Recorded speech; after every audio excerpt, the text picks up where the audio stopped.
Jejum para síndrome de Sjögren. Isso ajuda e é sustentável? Essa é a pergunta que vamos explorar hoje. E vamos analisar diferentes métodos de jejum, como jejum com água, jejum intermitente, uma refeição por dia e os prós e contras da cetose.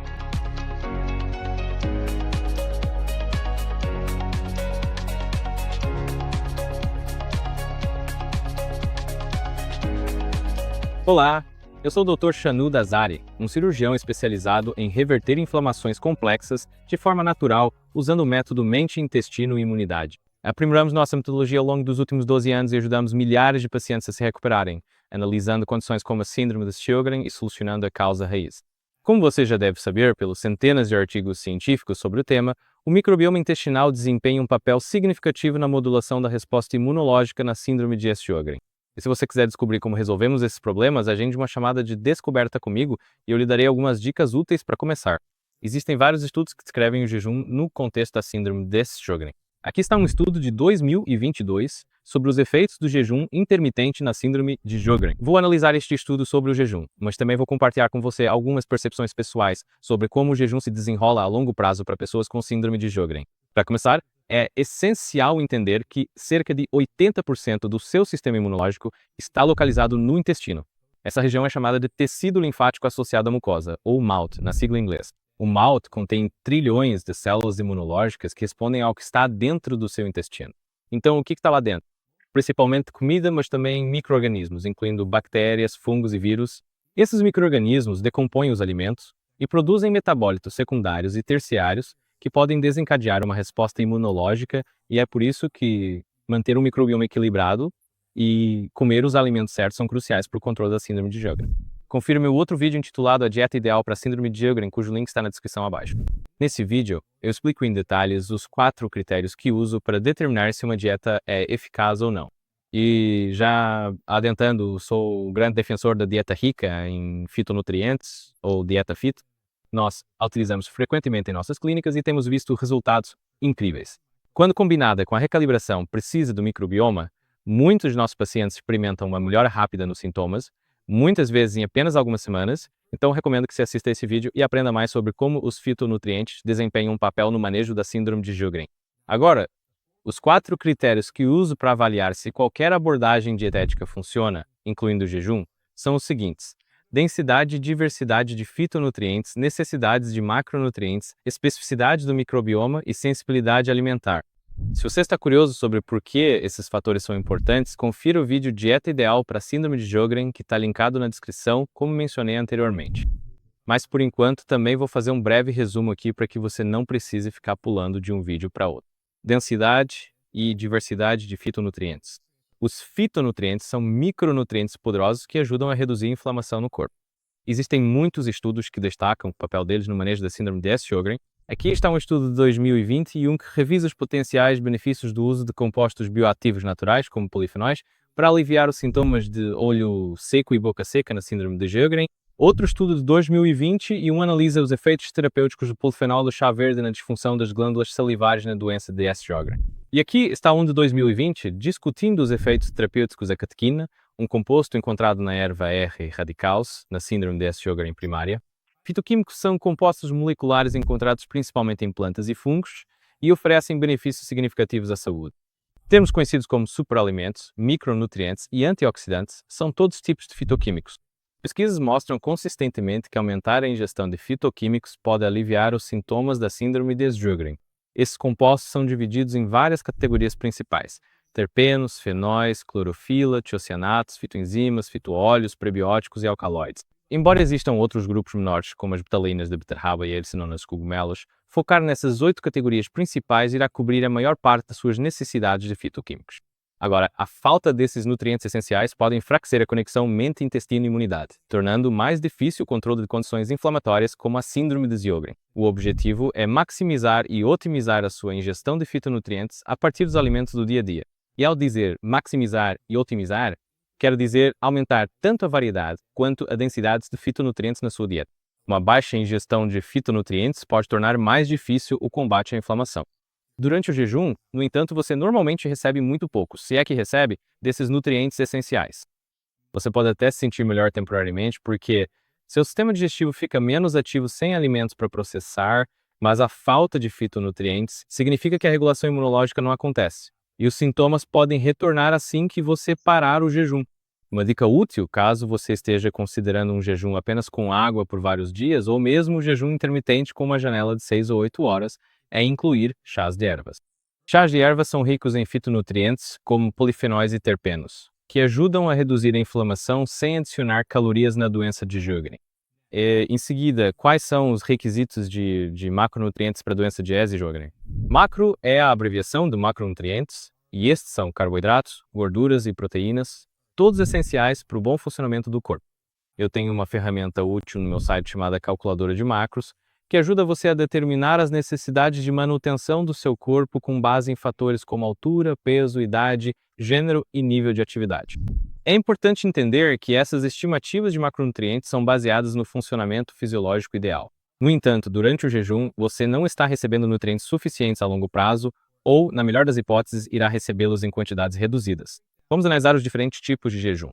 Jejuns de água, que podem durar 24, 48 ou 72 horas, ou até mesmo de 5 a 14 dias. Você pode ter uma restrição calórica total, que é consumir menos de 800 a 1 calorias por dia, jejum intermitente, que significa comer em uma janela de 6, 8, 10 ou 12 horas, ou uma refeição por dia, que é consumir todas as suas calorias em uma única refeição. Independentemente do método de jejum que você escolher, o benefício fundamental para a síndrome de Sjögren vem da cetose. Na cetose, seu corpo deixa de usar carboidratos como fonte de energia e passa a depender das gorduras e músculos armazenados. Apoiadores do jejum também destacam o processo chamado autofagia, no qual o corpo elimina células velhas ou danificadas, o que tem um efeito anti-inflamatório. Mas aqui está o problema. Embora o jejum possa aliviar temporariamente alguns sintomas da síndrome de Sjögren, eles geralmente retornam. Então, o que acontece na segunda vez ou na terceira vez ou a longo prazo, se você continuar jejuando? Quando os sintomas retornam, comer pode se tornar ainda mais desafiador. Você pode se sentir inchado, fatigado, com pouca energia após as refeições, o que dificulta a alimentação adequada. Isso pode criar um ciclo vicioso difícil de quebrar, especialmente se você estiver abaixo do peso. O índice de massa corporal, IMC, de 18 ou menos, pode ser particularmente preocupante para quem tem síndrome de Sjögren, e você pode calcular facilmente seu IMC usando a calculadora de IMC no site da clínica. Se o seu IMC está abaixo de 18, isso é um problema sério. E eu já tratei pacientes com IMC tão baixo quanto 13, o que é extremamente grave. Quando alguém com síndrome de Sjögren tem um IMC baixo, isso significa que o corpo está em um estado catabólico, quebrando músculos e proteínas em vez de construí-los, o que dificulta a recuperação.